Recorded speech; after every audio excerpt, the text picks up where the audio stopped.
Hey there, Don Thompson from Beacon Commerce here, and we're going to do something a little bit different today because we want to look at can you be profitable on Amazon and go through some of the tools that they actually give us to see if we can be. Not a lot of people know about these tools, or they do and they get confused. And so we'll take you through that tool, help you fill it out, and we'll look at it for the US and the Canadian marketplace as there's some small differences between them. So let's take a look.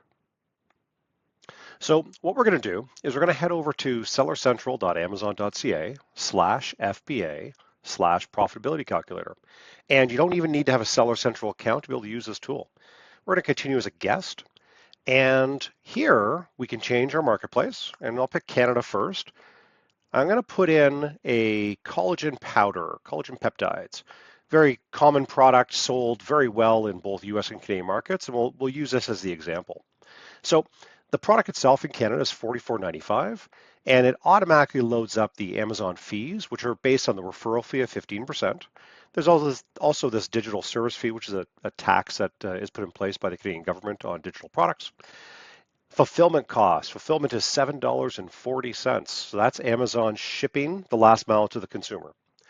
There's lots of other options here. If you had to put your product in a bag or tape it or label, add bubble wrap, those are all additional services that Amazon will offer you, and they have those charges available there. Now, one of the things we have to account for is your shipping to Amazon.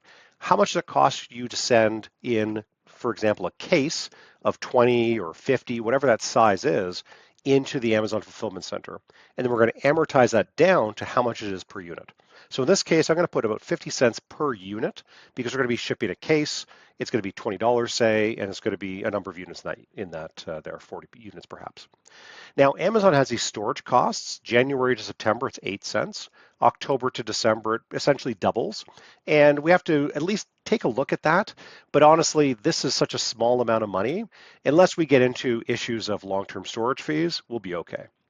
Now, additionally, we add in our cost of goods sold. And this product, I would say, costs around $9 for that product to sell. And the miscellaneous cost is going to be your advertising fees. Okay, so my advertising fees, I would normally account for roughly 20% of the product cost. And so in this case, that'd be around $9 in addition for those fees. Now, this cost of goods is going to have to include any other shipping that you may have to deal with your co-packer, raw ingredient materials, anything you have to do with wastage or scrappage. You're going to have that in your total cost of goods. So this is what you would burden that product with. And you're seeing here that with a 20% ad spend, again, 450 times 2, and a cost of goods of $9, we're still making around $12 per unit on this product for 26, 27 points of margin. So in this case, it's a good product based on those characteristics. Now, here we look at it in the Canadian marketplace. Let's take a look at it in the US. So I'm going to grab that ASIN, and we're going to continue as guest. Same thing. Now, item price is $32.95 in the US marketplace. The referral fee, still 15%, $4.95.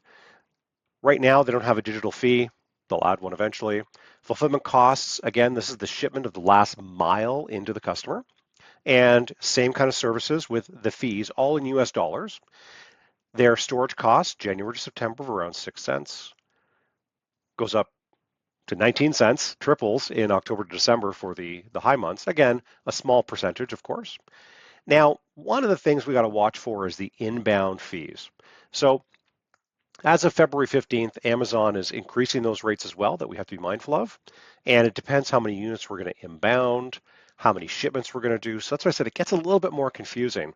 But you're just looking at essentially a margin erosion for Amazon to put this into the system themselves across their network. If you split up your shipment into typically 4 shipments, then they don't charge you the inbound fee. But you also have to take a look at the cost for you to split up your own shipments, maybe have multiple pallets going that aren't fully utilized. And so honestly, you got to do your math here really well to make sure that you're going to have a good, profitable experience. Now, again, our miscellaneous costs, we're gonna put our ad fees of around, we'll call that $3.20. So we're going to put that at call it 650 for now. And our cost of goods sold is going to be around the same as 650, again, taking the 9 and converting it from Canadian to USD. And so here's our profit of 818, around 25 points of margin. So in this case, this product may be a good product to sell on Amazon. Now, this does not take into account any of the general market dynamics, any of the things that are going on in the marketplace with this category. It's a very competitive category, and we want to be careful of that. But this is to show you how to take a look at this sheet and have a better idea immediately if your product has a chance to be profitable on the platform. This is step one of everything. If you cannot be profitable, do not pass go.